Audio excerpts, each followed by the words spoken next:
He thought no one was watching when he hit my daughter at a community event.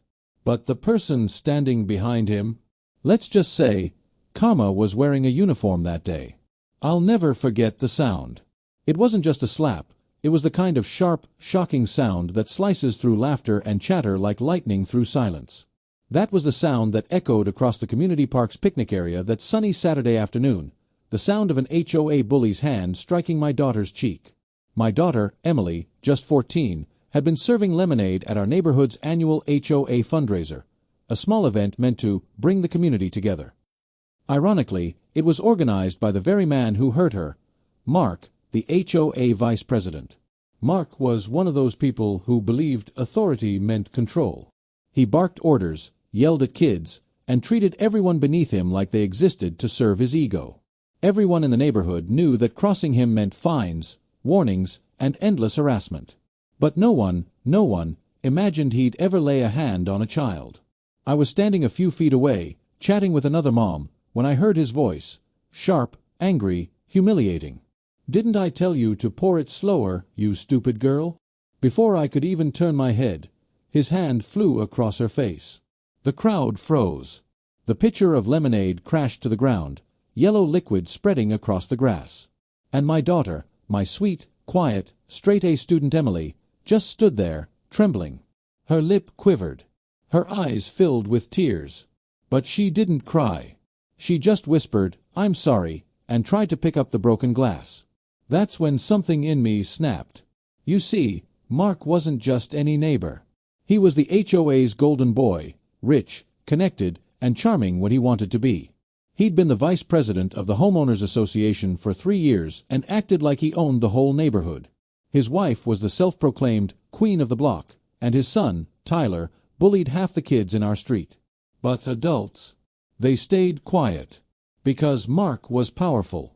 He'd fined people for having a slightly brown patch of grass, for painting their mailbox the wrong shade of beige, and even for parking their car 2 inches too close to the curb. He was the kind of man who thrived on intimidation. So when he hit my daughter in front of everyone, half the crowd pretended not to see it. The other half just stared at me, waiting to see what I'd do. My husband wasn't there. He was out of town on deployment. But I wasn't about to let this man walk away. I walked straight toward him. My heart was pounding so hard I could feel it in my throat. "Mark," I said, my voice shaking, "you just hit my daughter." He smirked, actually smirked, and said, "It was an accident. She spilled lemonade all over my shoes. Maybe you should teach her some manners." I couldn't believe it. His arrogance was unreal. But before I could respond, someone stepped forward. It was Mrs. Wilson, an elderly woman who'd lived in our community for over 20 years. She'd seen everything. Her voice trembled as she said, "Mark, I saw you hit her." That was no accident. The crowd began to murmur. A few parents pulled out their phones. Mark's smirk faltered for the first time. And that's when a man's voice came from behind the crowd, deep, calm, but full of authority. "I think we should call the police." Everyone turned. Standing there, arms crossed, was a man in uniform, Officer Reynolds. He wasn't just any officer. He was the HOA president's brother, and he had seen everything. Mark's face turned red instantly. He tried to laugh it off, but Officer Reynolds wasn't having it. "Sir," he said, stepping closer, "I saw you strike that girl. Would you like to explain yourself?" Mark sputtered. It was just a misunderstanding. She spilled."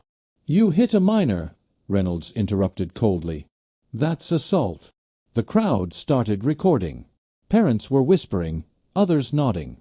Some kids even started crying. It was chaos. I knelt down beside Emily, checking her cheek, red and swollen. She whispered, "Mom, please don't make it worse." That broke me. My daughter was more afraid of conflict than of the man who hit her. That's what people like Mark did. They made you feel powerless. Officer Reynolds gently placed a hand on my shoulder. "Ma'am, would you like to press charges?" Before I could answer, Mark exploded. "This is ridiculous. She's lying. She spilled." "Enough," Reynolds snapped. "I saw it myself." He turned to the crowd. "Did anyone else see him hit her?" Hands went up, 6 of them. Parents, teens, even Mrs. Wilson. That was it. Mark's power, his control, gone. Reynolds called in backup, and within minutes, a patrol car pulled up. Mark tried to walk away, but Reynolds stopped him. "You're not going anywhere. You're being detained for assaulting a minor." Mark's wife started shouting, "This is a mistake. My husband would never." But no one was listening. The same people who once feared him now whispered and filmed him being led away in handcuffs. And that's when my husband's voice came from behind me. "What the hell happened here?" My husband, David, had returned home early, still wearing his army uniform, his face pale with disbelief. Emily ran into his arms, sobbing for the first time all day. I explained what happened, my voice breaking. He held Emily close, kissed her forehead, and looked at me. Then he turned to Officer Reynolds. "Is he being charged?" Reynolds nodded. "Yes, sir. We'll process him for assault.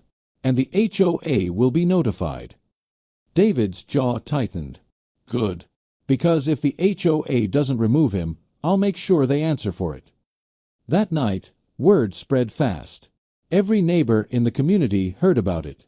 The next morning, Mark's house was surrounded by reporters. His wife tried to hide, but the story had gone viral on social media.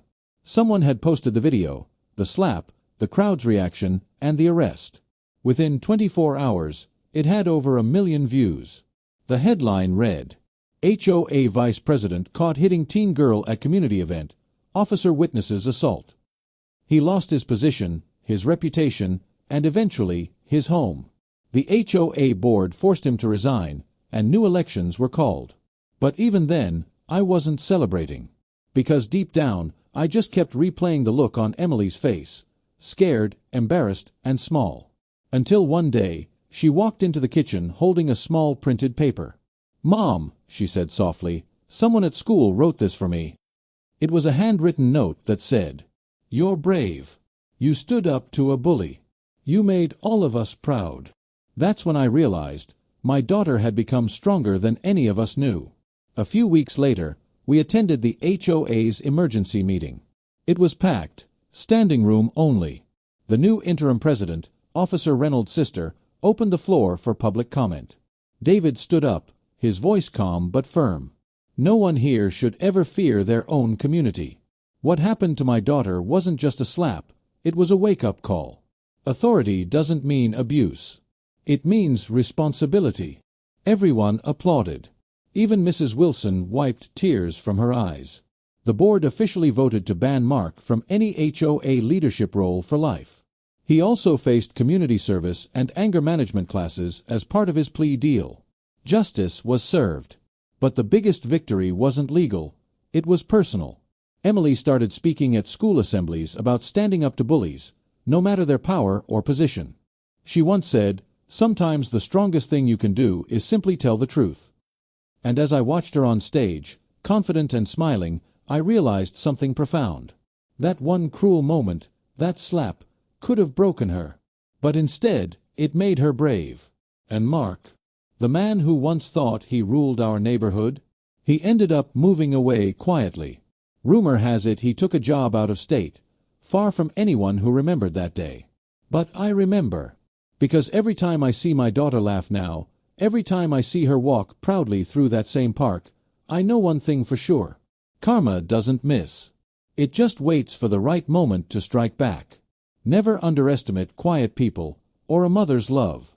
Bullies thrive on fear, but the moment you speak up, their power disappears.